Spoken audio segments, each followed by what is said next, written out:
Good evening and welcome to Vax Facts and FAQs.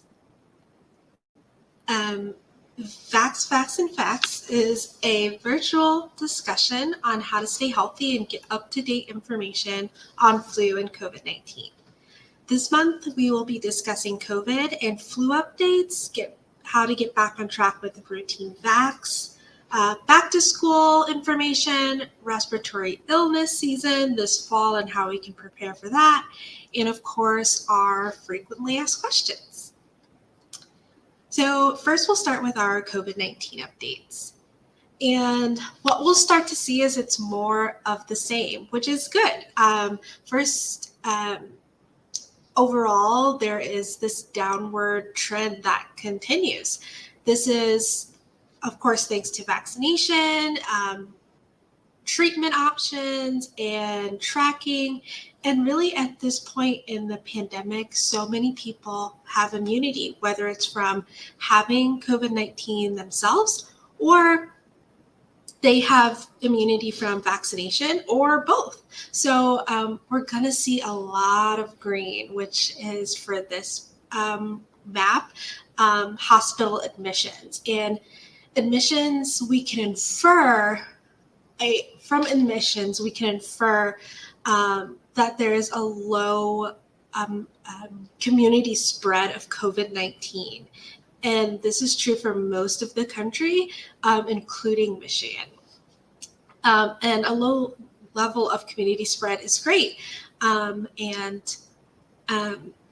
We're still getting used to looking at different data markers and what we can infer from them. But low hospital admissions rates are a really good sign. Next, we'll talk about how to get back on track with routine vaccinations. Unfortunately, the pandemic disrupted many aspects of our life, including how we are going to the how we were going to the doctor, and how we were receiving care during understanding quarantining and transitioning to working from home, children going to school from home, and working all of that out. And research shows that there was a dip in routine vaccinations across age groups and across other demographics, which can worsen the disparities that already exist in our healthcare system. So we want to encourage everyone to make sure they're up to date with their shots, especially parents of young children and teens. And one way to do this is well-child visits, and these are essential along with recommended vaccinations. Well-child visits and vaccinations are able to help make sure that children are staying healthy and they're on track. Children who are not protected by vaccines are more likely to get diseases like measles and whooping cough. And I think sometimes we forget the severity of these diseases. These aren't a common cold. This isn't the common cold, because I can't think of anything besides the common cold that we would want to stay home and just wait it out. And we're like, oh, okay, it's going to happen. Children are going to get it. No, we can prevent measles and we can prevent whooping cough. And these diseases are extremely dangerous and contagious, and they're really easy to spread. So, and this is true especially for young babies and infants that don't have the immune system to fight off such a disease. In recent years, there have been outbreaks of these diseases, especially in communities with low vaccination rates. So we see these hot spots of measles and whooping cough, and we can look at similar maps to the one we just covered, and we can see these hotspots of measles coinciding with hotspots of low vaccination rates. So it's clear by research and evidence that vaccination is important in preventing these outbreaks. So well-child visits are essentials for so many reasons. Like, yes, it's important to get a well-child visit to talk about vaccinations, but they also track growth and developmental milestones that are really important to your child's health. So, schedule your well-child visits for all the reasons. Just make sure that you discuss vaccinations and how they can help your child and your family in staying healthy. So this is also something that we need to remind everyone. Everyone 6 months and older can get an updated COVID-19 vaccine to help prevent or help protect against severe illness, hospitalization, and death. And also, I think this is important, but getting your child vaccinated can reduce disruptions in childcare, in-person learning, and all those fun activities that they like to do, like sleepovers, school organized sports, club sports, other clubs, Girl Scouts, Boy Scouts, being protected, reduces those disruptions that are also important to our child's wellness, such as being active and social. So just want to remind everyone that 6 months and older can get a vaccine for COVID-19. Next, we're going to talk about back to school vaccination requirements.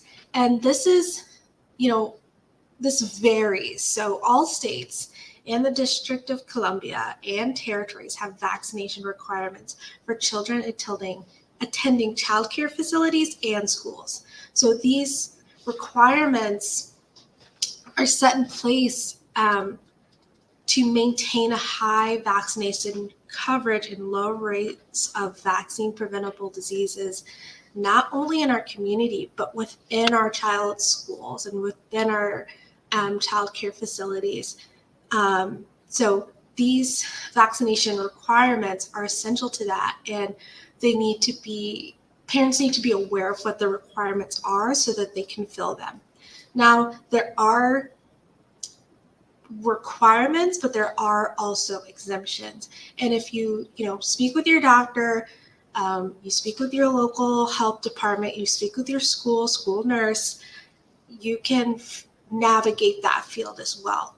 But I think what you'll find is that a lot of it is routine immunizations that we want to be updated on anyway. And they can lay out the risk for you, the risk for your child. And if your child is immunocompromised, in the various ways that that's possible, you can also discuss that with them as well, so that you're still doing this in a safe way for your child, or yourself even, because they can help you navigate all of it. So next we're going to talk about respiratory illness season. I don't know if everybody's calling that, but that's kind of how I refer to it, because colds, flus, and other respiratory illnesses are common in the colder months. And I know it's hard to talk about right now because it's hot and we're experiencing like high 70s, low 80-degree weather, but that is coming up, and it's okay to start preparing for this season, knowing that there are vaccinations available. So people during these colder times, we spend more time indoors, and that allows viruses to pass more easily from one person to another. And the cold, dry air can weaken our resistance to these diseases. So looking forward to these colder months like September, October, we're going to have to kind of grapple with the common cold, seasonal flu, RSV, and as we know over the last few years, COVID-19. And when we look at this list, there are COVID-19 vaccines available, and that can help lessen the seasonality of COVID-19 in our families, in our communities, by getting the vaccine. Also, RSV, which kind of popped out of nowhere a couple last year, I think, and it had a spike, and it was so concerning for our children. And a vaccine for that is coming down the pipeline, and it might be available this fall. And so, again, we want to encourage you to explore your options, be open-minded, and understand the risks of these respiratory illnesses that spike during these colder months and how we can stay protected. And the number one way we can stay protected is vaccinations. And in tangent with those vaccines, we can do those other things that help protect us, such as practicing good hygiene, having good ventilation in spaces, disinfecting spaces, eating a balanced, healthy diet, staying active as much as possible, and, going to the doctor when it's not manageable, because there are treatment options, especially for COVID-19, that can help manage symptoms. So I think in working with all of that, we can lessen the impact that we see in our families, especially because, that's what we have immediate control over, but we can also help out our community by practicing these or utilizing these tools to protect our community against respiratory illness this season. So next, we're going to talk about our frequently asked questions. So when is the best time to get an influenza vaccine? And this is important because, like I said, these colder months are in our near future, though it doesn't seem like it. September and October are generally a good time to get vaccinated. In an ideal world, everyone should be vaccinated by the end of October. However, vaccination is recommended and effective after this time. So if we're a little behind, a little late to the party, and you're looking at November, December, it's still recommended that you get a vaccine, and it's still worth the while to get this vaccine, because flu can circulate well past September, October, into the early following year. So it's still worth it to get the flu vaccine if you're a little late. Can I get my COVID-19 vaccine at the same time as my flu vaccine? And the answer is yes, you can get a COVID-19 vaccine and a flu vaccine at the same time if you're eligible and timing coincides. Even though vaccines can be given at the same time, people should follow the recommended schedule for both vaccines. So if you haven't currently gotten your recommended COVID-19 vaccine, like if you haven't started your series at all, or you're eligible for an additional dose, do it now. Don't wait until September. Don't wait until October. You can get that protection now, and then follow the recommended flu schedule by getting your flu schedule later. And this can also lessen some of the kind of post-shot symptoms that you can get from both vaccines, like the fever spike, the sore arm, body aches and things like that. You can lessen that by getting them separate as well. So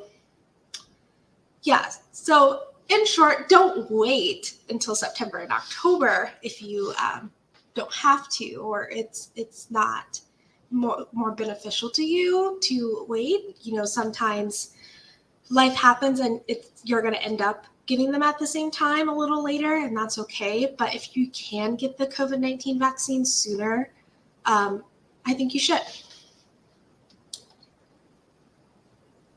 Why should people get vaccinated if most people have had COVID-19? And the answer is because you can get it again. And I think that is hard for people to grapple with, but as there's different variants circulating, it's hard to say that you won't get it again if you haven't had the vaccination. So the CDC recommends, even if you have had COVID-19, to get the vaccine, because you can get it more than once. And you may have some short-term antibody protection after recovering from COVID-19, but this is still being researched, and what that protection looks like from quote unquote natural immunity, which is from catching COVID-19.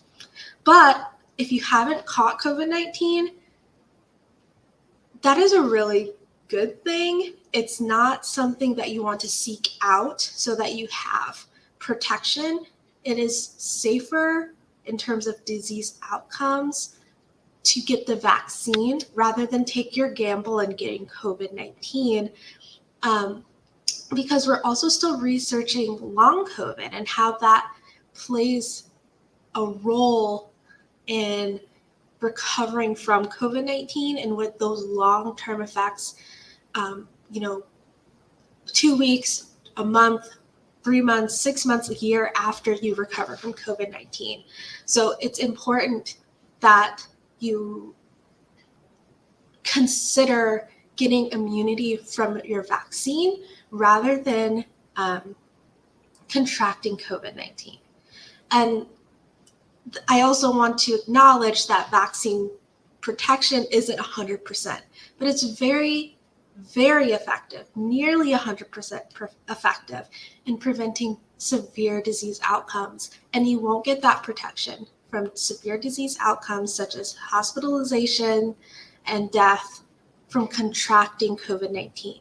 That immunity is not going to protect you from that, whereas you get that added bonus of preventing severe disease outcomes from the vaccination.